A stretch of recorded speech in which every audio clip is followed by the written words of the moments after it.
Women fill containers with water from a hose in Zagora, Morocco.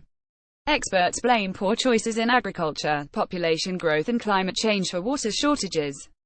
Issam OukhouyaAssociated Press They had traveled for miles to get to a remote village in drought-devastated Morocco for one reason: a local aid group was handing out flour.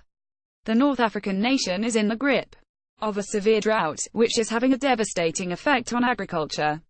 And Sunday's giveaway at the souk, or marketplace, was a chance for people to take food home to hungry families, if they could nab supplies before they ran out.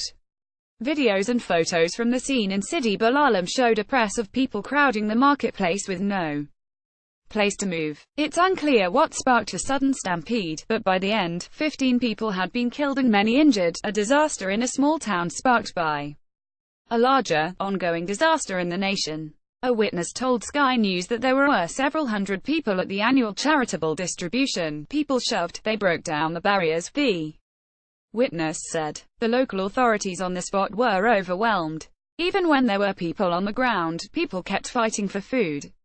Just 4 officers were there to control the chaos, according another witness, a teacher named Mana Kauda. As news of the tragedy spread, King Mohammed VI gave instructions that all measures be taken to help the victims and their families, according to the Associated Press.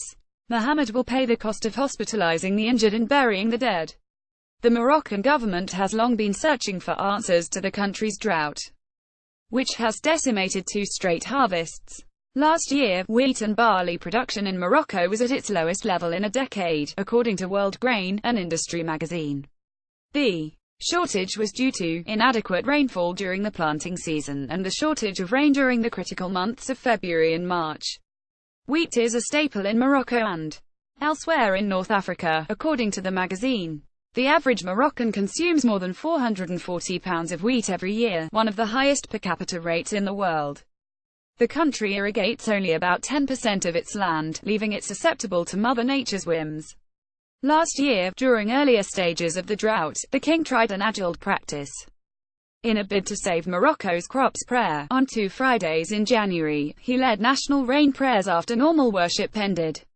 But experts say the government needs agricultural solutions, not divine intervention. Increased irrigation, better management of a growing population and improved purification of the water already in the country's water pipes. David Goyuri, a geographer at Paris-Sorbonne University, told the app that a ban on water-intensive watermelon farming, for example, would help. Morocco is one of the region's top exporters of the melon. The problem is that watermelon demands a lot of water and requires drilling. If the water table is overexploited, its water level will drop, or the quality of the water will be altered because it will come into contact with salt water. Goyuri said, the lack of water is having a ripple effect on the country's gross domestic product and security. Water, the Associated Press wrote, is becoming a threat to national stability in the kingdom, seen as a steady force in a restive region and key ally with the West in the fight against terrorism. Karafat Failal, the Secretary of State in charge of water, said change is needed soon. The issue of water has always been a priority for Morocco, but today, after 2 years of drought, we have to move on to higher gear, she said.